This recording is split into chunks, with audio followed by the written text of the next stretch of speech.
नमस्कार दोस्तों, क्या आप जानते हैं कि भगवान कृष्ण, जिनकी छवि दयालु और करुणामयी मानी जाती है, उन्होंने बर्बरीक नाम के एक व्यक्ति का गला क्यों काटा?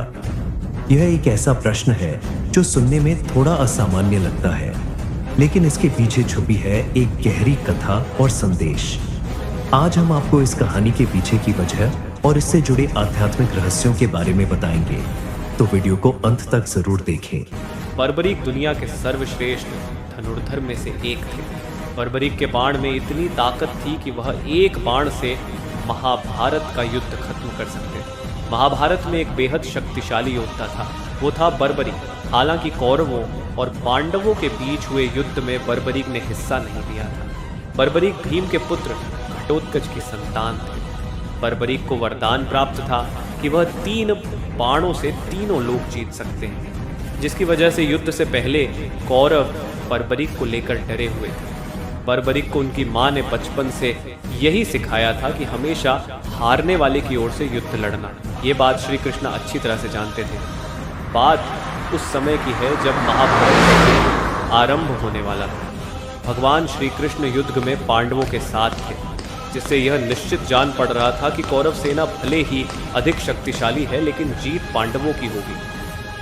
घटोत्कच का पुत्र बर्बरीक ने अपनी माता को वचन दिया कि युद्ध में जो पक्ष कमजोर होगा वह उसकी ओर से लड़ेगा। बर्बरीक ने महादेव को प्रसन्न करके उनसे 3 अजेय बाण प्राप्त किए थे। भगवान श्री कृष्ण को जब बर्बरीक की योजना का पता चला, तब वह ब्राह्मण का वेश धारण करके बर्बरीक के मार्ग में आ गए। जब बर्बरीक युद्ध भूमि की तरफ से निकल रहे थे, तब ब्राह्मण के भेष में कृष्ण उनके पास पहुंचे। श्री कृष्ण बर्बरीक का मजाक उड़ाकर उन्हें चुनौती देने लगे। श्री कृष्ण ने बर्बरीक का मजाक उड़ाया कि वह 3 बाण से भला क्या युद्ध लड़ेगा। कृष्ण की बातों को सुनकर बर्बरीक ने कहा कि उसके पास अजेय बाण है, वह एक बाण से ही पूरी शत्रु सेना का अंत कर सकता है। सेना का अंत करने के बाद उसका बाण वापस अपने स्थान पर लौट आएगा। इस पर श्री कृष्ण ने कहा कि हम जिस पीपल के वृक्ष के नीचे खड़े हैं, अपने बाण से उसके सभी पत्तों को छेद कर दो, तो मैं मान जाऊंगा कि तुम एक बाण से युद्ध का परिणाम बदल सकते हो। बर्बरीक ने चुनौती स्वीकार करके भगवान का स्मरण किया और बाण चला दिया। पेड़ पर लगे पत्तों के अलावा नीचे गिरे पत्तों में भी छेद हो गए। इसके बाद बाण भगवान श्री कृष्ण के पैरों के चारों ओर घूमने लगा, क्योंकि एक पत्ता भगवान ने अपने पैरों के नीचे दबा कर रखा था।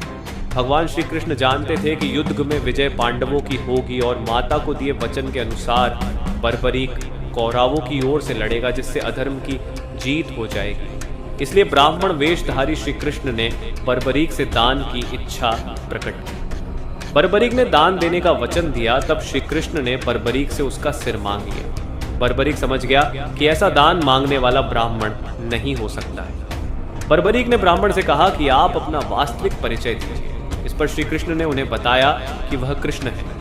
सच जानने के बाद भी बर्बरीक ने सिर देना स्वीकार कर लिया, लेकिन एक शर्त रखी कि वह उनके विराट रूप को देखना चाहता है तथा महाभारत युद्ध को शुरू से लेकर अंत तक देखने की इच्छा रखता है। भगवान ने बर्बरीक की इच्छा पूरी की।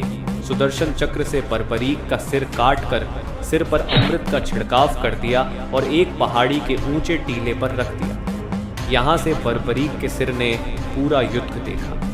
अगर आपको ये कहानी रोचक लगी हो और आप ऐसी ही और कहानियां सुनना चाहते हैं, तो चैनल को सब्सक्राइब करना न भूलें।